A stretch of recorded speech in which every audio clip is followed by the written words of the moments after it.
La comunidad de jóvenes adultos Santísima Trinidad y la pastoral juvenil Escala se unen para llevar a cabo esta entrevista en celebración de las bodas de plata de nuestro querido párroco Bosco José Rodríguez Alvarado.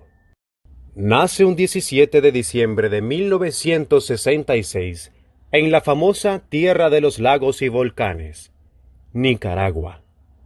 Hijo del capitán y médico veterinario Juan Bosco José Rodríguez Medal y la señora doña Josefa del Socorro Alvarado de Rodríguez. De su familia es el mayor de sus hermanos. Fue el primer hijo, primer nieto, primer sobrino y con el pasar de los años se convierte en el primer sacerdote de su familia. Desde pequeño sintió el llamado a la vida religiosa, pero fue en su exilio en Honduras que reconfirmó esta vocación. A los 16 años, inicia su vida religiosa. A los 20 años, conoce la congregación Santísimo Redentor, donde más tarde recibe su orden diaconal y sacerdotal. Gracias, jóvenes, por venir y hacer esta entrevista. Me siento muy contento de tenerlos aquí, de compartir con ustedes un poco de mi vida. Como primera interrogante, David Schumacher pregunta: ¿qué influencia tuvo la Virgen María en su vocación? La Santísima Virgen María ha estado presente en mi vida desde siempre. Desde que tengo uso de razón, he sentido su presencia maternal en mi vida. Siempre me he sentido arropado con su manto de amor y misericordia. La influencia que he tenido de mis abuelitas, tanto materna como paterna, ha sido muy fuerte. A la Madre del Señor le dediqué mi sacerdocio. En las tarjetas de recordatorio, ahí escribo: ella conduzca mi sacerdocio. Le he dedicado 3 libros, varios artículos, y procuro siempre que ella me guíe, porque a ella me he encomendado, y todo lo que hago, quiero hacerlo siempre de su mano. Efraín Murillo tiene 3 preguntas para usted. En su etapa como sacerdote, ¿ha tenido alguna experiencia relacionada con demonios? Como por ejemplo presenciar un exorcismo, sentir fuerzas malignas o algo parecido? Sí, hace unos años acompañé a una persona que se dirigía conmigo espiritualmente, y lo acompañé porque me lo pidió para una sesión de liberación, y ahí experimenté algo muy fuerte. Recuerdo que en el momento que se estaba haciendo la liberación por parte del exorcista, hubo un gran silencio, y el exorcista dijo que uno de los presentes andaba algo, un objeto que pertenecía a un santo que había luchado mucho contra el demonio, y que el demonio quiso derribarlo, pero por la protección maternal de la Santísima Virgen María no lo logró. Y yo andaba este rosario en mi bolsillo. Este rosario fue bendecido por San Juan Pablo II. Es como una reliquia para mí. Y solamente yo sabía que andaba este rosario. Para mí fue bastante fuerte. Creo que es la primera y única vez que voy a acompañar a alguien a una sesión de exorcismo o de liberación. Como segunda pregunta, de la gastronomía panameña, ¿cuáles han sido los platillos que más ha disfrutado y qué diferencian la gastronomía nacional de Panamá de las de Centroamérica? Yo coloco en primer lugar el sancocho de gallina. Me gusta. Nosotros hemos recibido una influencia de la gastronomía mexicana bastante fuerte y muy rica. Me refiero al maíz, que es el símbolo más antiguo de la gastronomía mexicana. Y en Centroamérica, pues nosotros degustamos este elemento del maíz de diferentes formas. Desde Guatemala a Costa Rica se elabora la tortilla de una forma casi muy parecida. Y en Panamá es diferente. Porque la tortilla es gruesa y la ponen a freír o a asar.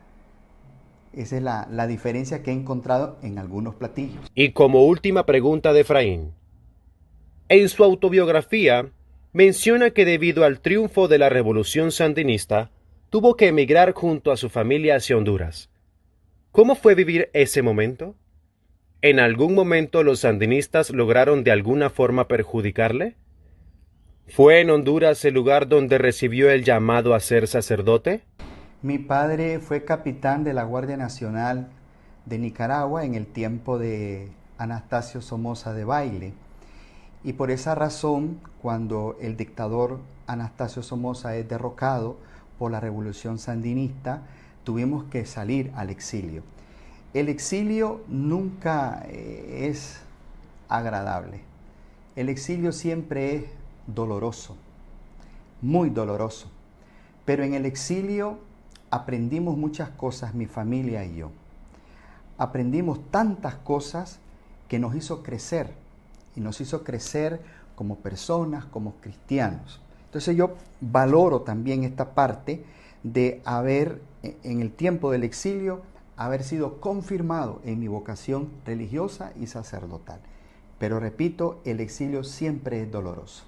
El llamado lo recibí desde siempre, pero en Honduras fue la confirmación del llamado. Marián Vázquez tiene dos preguntas. ¿A dónde va uno después de morir? ¿Y realmente te olvidas de la gente? Yo hago referencia a la enseñanza de la Iglesia Santa Católica y Apostólica en este tema. En el libro de los Hebreos y Segunda de Corintios y en el Catecismo de la Iglesia Católica encontramos la respuesta. Se dice en el libro de Hebreos y Segunda de Corintios en el Catecismo que cuando morimos recibimos un juicio particular. Y en ese juicio particular recibimos con él lo que, según nuestras obras, según lo que hemos hecho en la vida, eso es lo que vamos a merecer. Dios no condena a nadie. El catecismo deja bien claro que Dios nos ama y que estamos predestinados a vivir con Él eternamente. Dios no condena, se condena uno. ¿En qué momento supo y estuvo listo para comenzar su vida sacerdotal? Dos momentos muy importantes, que fue en Honduras, en el exilio. Dos momentos que me marcaron.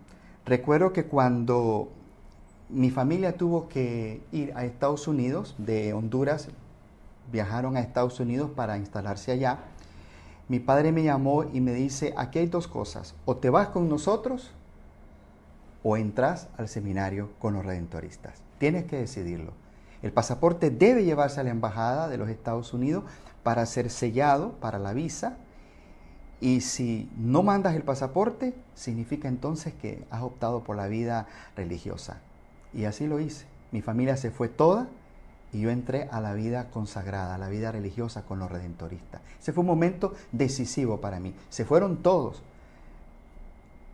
Y yo me quedaba en Centroamérica, no pudiendo ir a Nicaragua, porque Nicaragua todavía estaba bajo la dictadura de la actual dictadura. No podía viajar a Nicaragua y me quedaba prácticamente solo, desarmado. Y opté por la vida consagrada. Vivan Shua tiene 6 preguntas para usted. ¿Hubo un momento específico que Dios tocó tu corazón? Dios toca mi corazón siempre, en todos los momentos de mi vida. Yo siempre he sentido la presencia de Dios, mi Padre amoroso, conmigo. Entonces puedo asegurar que siempre me he sentido tocado por el Señor. Por momentos, la vida como un hombre de Dios no suele ser solitaria. ¿Cómo sabes con exactitud que Dios te escucha? Yo aquí haría una diferencia. No es lo mismo la soledad con la solitariedad. Solo, en soledad con mi Dios me he sentido varias veces, pero nunca solitario. Siempre he sentido la presencia de Dios en mi vida.